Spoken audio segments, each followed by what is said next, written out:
Yeah.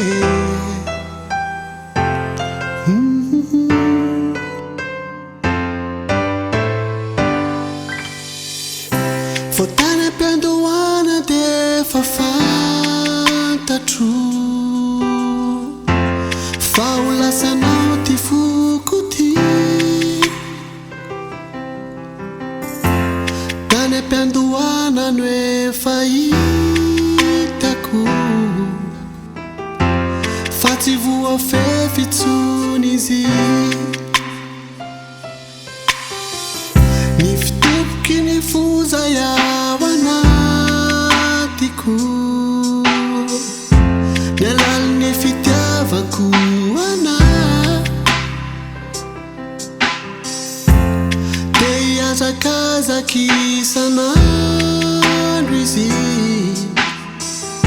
hitady izay rehetra misy anao. Efa lasanao lay foko kely ty,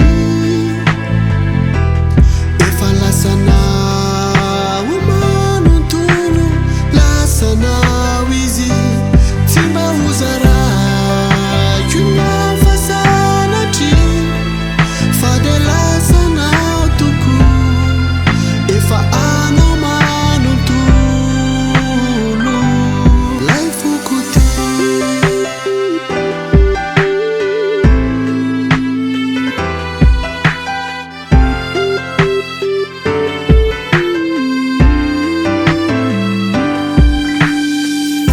Zay mety afarany aloha tsy fantatro, ilay foko efa dalana. Yeah. Tsamba ny fitiavanao ny lalako,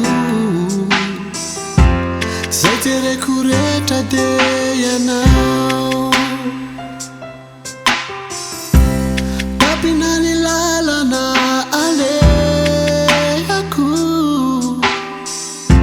zaza very ao raha tsisy anao,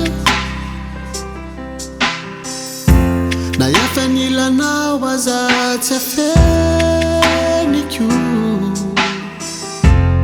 efa zay nanjara natao ahy, efa lasanao